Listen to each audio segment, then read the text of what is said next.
Oke teman-teman, berjumpa lagi di channel saya. Pada kesempatan kali ini saya akan mewawancarai salah seorang mahasiswi. Dia saat ini menjalankan dua kegiatan, yaitu kegiatan sebagai mahasiswa dan juga kegiatan sebagai pengusaha atau bisnis.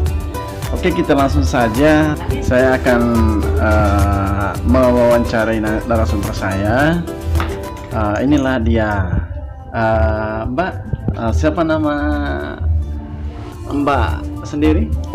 Ya, baik. Terima kasih sudah mengunjungi saya. Nama saya Mary. Asalnya dari mana, Mbak? Ya, asalnya dari karena saya di sini perantau, jadi saya asalnya jauh sekali dari NTT, Pak. NTT. Oh, di sini sudah berapa tahun di Tanah Rantau dan di mana kuliahnya? Iya, baik. Kalau kita berbicara soal berapa tahun di sini, saya itu datang ke sini itu sejak tahun 2014 lalu. Berarti sudah 6 tahun ya, Pak ya? Ya, kurang lebih seperti itu ya. Iya, jadi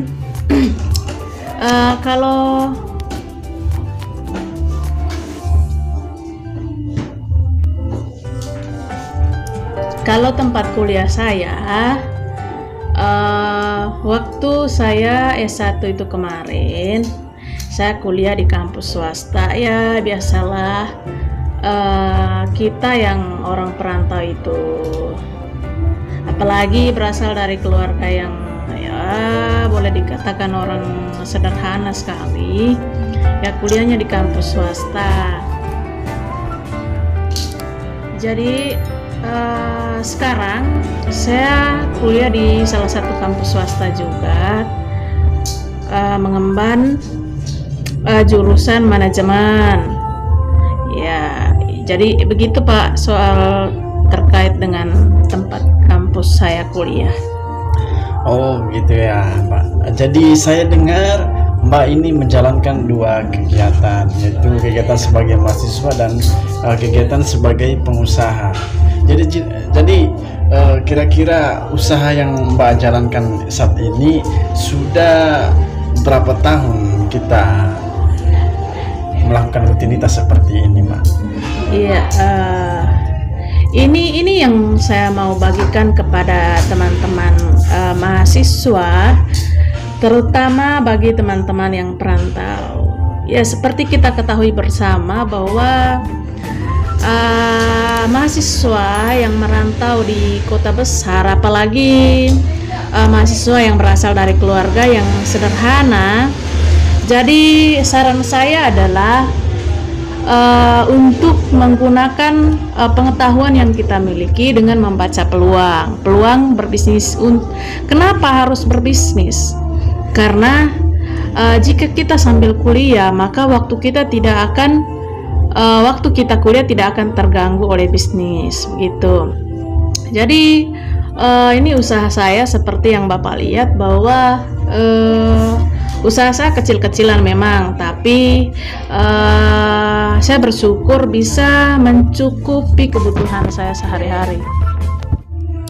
Jadi usaha ini saya jalankan sejak tahun 2017. Itu sejak saya semester 5, Pak. Ya, semester 5 S1. Kenapa saya bisa berinisiatif untuk menjual? Karena seperti kita ketahui bahwa mulai semester 5 itu kita sudah sibuk dengan proposal. Jadi saya mengisi waktu saya sambil menyusun proposal itu dengan menjual. Menjual seperti apa? Jadi kita ketahui bahwa anak-anak kos itu sering memakan makanan yang instan, ya. Jadi yang mudah mereka masak ataupun yang mudah, yang gampang mereka dapati. Jadi itu yang motivasi saya, karena sebelumnya saya pernah kerja di luar dengan orang, tapi kuliah saya terganggu gitu. Jadi ya saya sarankan kepada teman-teman yang masih kuliah itu agar intinya jangan gengsi dan harus punya tujuan untuk apa saya berbisnis. Jika untuk memenuhi kebutuhan kita sehari-hari, maka itulah yang kita pegang. Karena jujur saja, karena kalau kita tunggu kiriman dari orang tua itu susah kawan. Jadi apalagi seperti keluarga saya yang alasan kalau saat telepon sama orang tua bilang, "Pah, Ma, saya butuh uang untuk beli makanan. Janjinya hari ini, tapi realisasinya itu nanti mungkin 1 bulan kemudian." Bagaimana kita bisa hidup, teman-teman? Jadi permudahkan juga orang tua, jangan membebani selagi kita masih bisa mencari sesuatu. Jika Anda gengsi untuk kerja di luar, cobalah tabung uang Anda untuk membuka bisnis. Belajar baca peluang ya. Jangan hanya nelpon orang tua minta uang sampai seperti itu. Bahkan sekarang saya bisa memasuki kuliah strata 2 ya uang kehidupan saya sehari-hari ya dari jualan saya begitu. Jadi saya bersyukur Tuhan memberikan kepada saya pengetahuan dan pengalaman, dan juga saya bersyukur karena Tuhan mengirim saya pada keluarga yang sederhana sehingga saya tahu arti perjuangan yang sebenarnya. Jadi mungkin seperti itu yang saya bisa bahas, Pak. Oh, luar biasa. Jadi pembicaraan dari Mbak ini tadi sangat termotivasi dan inspirasi bagi saya juga ya teman-teman. Semoga teman-teman juga terinspirasi dengan ceritanya. Jadi saya boleh bertanya lagi ya Mbak? Iya boleh. Oke. Jadi saat ini sedang menjalankan kuliah di strata 2 ya? Iya Pak. Jadi sekarang sudah semester berapa Mbak? Sekarang sudah semester 2 Pak. Karena memang itulah keunggulan dari anak yang terlahir di keluarga sederhana. Perjuangan yang luar biasa dan ingin meraih sesuatu yang lebih. Kenapa saya bilang begitu? Karena dengan keadaan keluarga saya yang begitu sederhana sekali, saya bisa meraih prestasi dan juga bisa mendapatkan beasiswa untuk lanjut ke kuliah jenjang yang lebih tinggi strata 2. Jadi begitu Pak. Oke. Saya itu uang makan saya sehari-hari itu saya peroleh dari jualan saya. Usahakan bagi teman-teman semua, kalau memang kita masih bisa bekerja itu apalagi tenaga pikiran kita kan masih fresh ya. Saya sekarang baru umur 24 tahun loh. Tapi saya merasa luar biasa sekali, walaupun dari 100% itu saya masih berada di 20% untuk membantu orang tua saya. Maksudnya membantu meringankan beban mereka. Jadi saya harap teman-teman juga seperti itu. Jadi ceritanya sangat menarik ya Mbak. Saya satu lagi pertanyaan saya. Iya. Waktu membuka usaha ini, modal yang Mbak siapkan awal mulanya kira-kira berapa nominal yang kita siapkan itu? Iya, baik Pak. Iya betul, karena kita mahasiswa itu ada banyak sekali, saya punya teman-teman juga yang keberatan pada modal ya. Sebenarnya berbicara tentang modal itu adalah tergantung seberapa besar niat kita untuk berbisnis. Ya kenapa saya bilang seperti itu? Karena teman-teman, di mana ada niat, di mana ada kemauan, di situ pasti ada jalan. Ya saya katakan begitu. Karena ya tadi kita bertanya kepada saya terkait modal awal saya dalam membuka usaha. Jadi begini teman-teman, sebagai mahasiswa itu pasti ketika ada keluarga yang datang dari perantauan itu terus singgah di kita punya rumah, pasti mereka ada rasa kasihan sama kita ya, begitu. Saya ceritakan ini kronologisnya.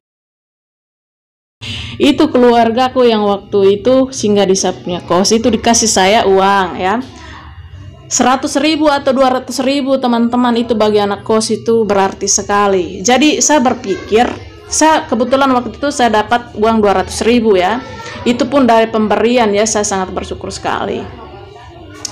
itu 200.000, saya berpikir bagaimana caranya saya kelola ini uang 200.000 agar bisa bertahan begitu loh. Maksudnya jangan hanya begitu kita dapat uang langsung habis.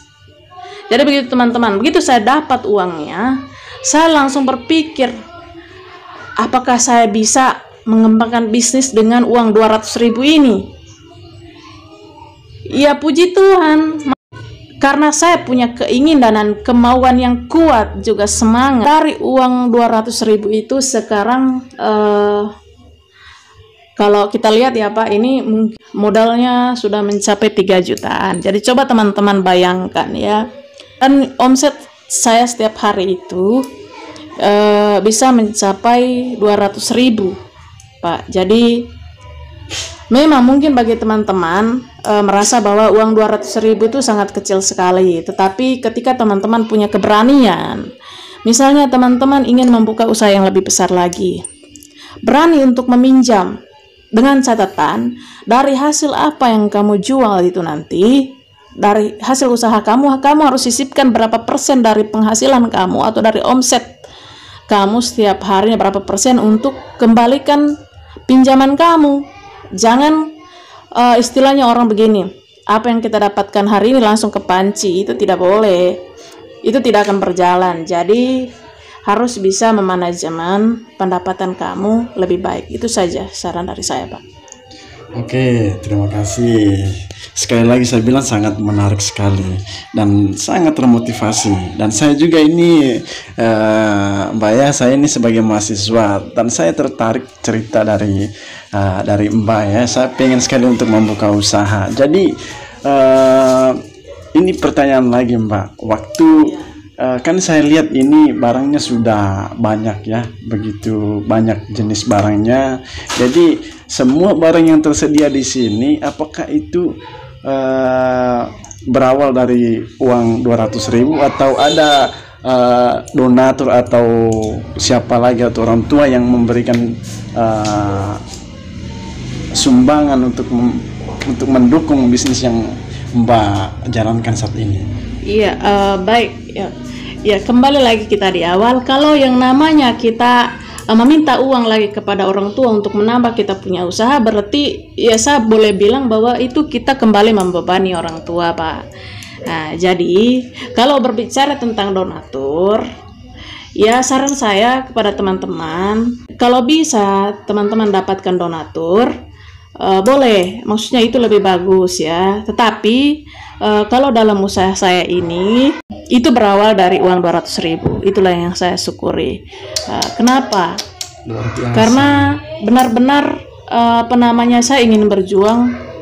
Apakah uang 200.000 ini bisa berkembang ya? Jadi begitu teman-teman, jangan lihat modalnya, tetapi lihat kemampuan kita dalam mengembangkan uang itu sendiri. Walaupun 1.000 rupiah bisa kita jadikan menjadi 5.000 seperti itu. Intinya seperti itu. Ya, saya kembalikan. Oke. Jadi saya bertanya tentang bagaimana awal mulanya ini lagi. Jadi pertamanya kita menjalankan bisnis ini karena terkadang kan banyak mahasiswa yang malu menjalankan sebuah bisnis di tanah rantau. Kira-kira bagaimana perasaan Mbak ketika awal mula menjalankan bisnis ini? Apakah rasa malu atau adakah rasa beban atau bagaimana Mbak? Iya, baik ya. Memang ya, kadang kalau kita lihat di kalangan teman-teman mahasiswa juga bahwa bukan malu sebenarnya Pak, tapi gengsi. Kenapa? Gengsi. Maksudnya banyak teman-teman, apalagi kalau yang dari daerah saya itu banyak teman-teman yang walaupun mereka berasal dari keluarga yang bahkan lebih sederhana dari saya, tetapi perasaan gengsinya itu sangat luar biasa sekali. Mungkin memang campur dengan rasa malu juga, entah kenapa. Tapi kalau menurut saya, perasaan saya itu saya sangat bangga sekali pada diri saya waktu itu. Kenapa saya bangga? Karena saya bisa berbeda dari yang lain, ya. Berbeda dalam hal apa? Dalam hal positif. Nah, kenapa saya bilang bahwa saya berbeda dalam hal positif? Karena saya bisa atau saya mampu bersaing kepada teman-teman dengan teman-teman yang lain dalam hal perubahan hidup lah, maksudnya tidak selalu mengharapkan pada orang tua, jadi seperti itu. Nah, bercerita tentang gengsi teman-teman, jadi saya bercerita sedikit sebelum saya membuka usaha barang campuran ini sekarang. Jadi sebelumnya itu saya punya teman partner usaha bisnis ya. Jadi kita membuka usaha, bayangkan teman-teman, di kota metropolitan ini